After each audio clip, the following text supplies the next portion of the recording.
தேசிய வேளாண்மை மற்றும் ஊரக மேம்பாட்டு வங்கியின் வேளாண் பிரிவு ஊக்க நிதி திட்டத்தின் கீழ் ஸ்மார்ட் விவசாய அடையாள அட்டை வழங்குதல் நிகழ்ச்சி நடைபெற்றது. புதுச்சேரி அரசின் வேளாண் மற்றும் விவசாயிகள் நலத்துறை ஏற்கனவே வேளாண் இணையதள அடுக்கு திட்டத்தின் கீழ் விவசாயிகளின் தனிப்பட்ட மற்றும் நில விபரங்களை கணினி மயமாக்கி விவசாயிகளின் பதிவேட்டினை உருவாக்கி செயல்படுத்தி வருகின்றது.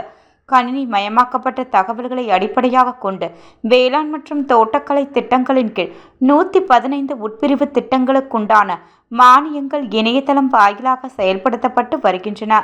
இந்த திட்டங்களை முறையாக செயல்படுத்த உதவுவதோடு மட்டுமல்லாமல் வெளிப்படைத்தன்மையினை ஏற்படுத்தி உள்ளது. இப்பொழுது அடுத்த கட்டமாக தேசிய வேளாண்மை மற்றும் ஊரக மேம்பாட்டு வங்கியின் வேளாண் பிரிவு ஊக்கநிதி திட்டத்தின் கீழ் ரூபாய் 9,00 லட்சம் நிதியுதவியுடன் விவசாயிகளுக்கு ஸ்மார்ட் விவசாய அடையாள அட்டை வழங்கிட ஏற்பாடு செய்யப்பட்டுள்ளது. ஸ்மார்ட் விவசாய அடையாள அட்டை இதுவரை புத்தக வடிவில் வழங்கப்பட்ட விவசாய அடையாள அட்டைகளுக்கு மாற்றாக இருக்கும். அடையாள அட்டைகளில் இருக்கும் QR கோடு துறையின் அலுவலர்கள் மற்றும் இதர சேவையாளர்கள் பயனாளிகளின் தரவுகளை இலகுவாக அணுகிட உதவும். பாதுகாப்பு அம்சமாக ஹோலோகிராம் ஸ்டிக்கர்களை கொண்டதாக இருக்கும்.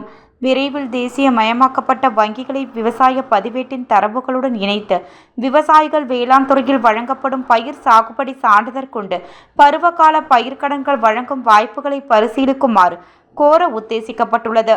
வேளாண் துறை செயலகத்தால் கடந்த 2023 ஆகஸ்ட் மாதம் 21ஆம் தேதி வெளியிடப்பட்ட 10ஆம் எண் கொண்ட அரசின் கீழ் உரிய ஆவணங்களுடன் விவசாயிகள் பதிவேட்டில் தங்களை பதிவு செய்து கொண்ட 20,500 விவசாயிகள் நபர் நிதி உதவியுடன் செயல்படுத்தப்படும் இந்த ஸ்மார்ட் விவசாயிகள் அடையாள அட்டை திட்டத்தின் கீழ் 12 ஸ்மார்ட் விவசாய அடையாள அட்டை திட்டத்தினை முதலமைச்சர் ரங்கசாமி தனது அலுவலகத்தில் அரசு செயலர் நெடுஞ்செழியன், வேளாண் மற்றும் விவசாயிகள் நலத்துறையின் இயக்குனர் முனைவர் வசந்தகுமார், இணை வேளாண் இயக்குனர் ஜாகர் ஹுசன், நபார்டு வங்கியின் புதுச்சேரி மாவட்ட அபிவிருத்தி மேலாளர் சித்தார்த்தன் மற்றும் பல அதிகாரிகள் முன்னிலையில் துவக்கி வைத்தார்.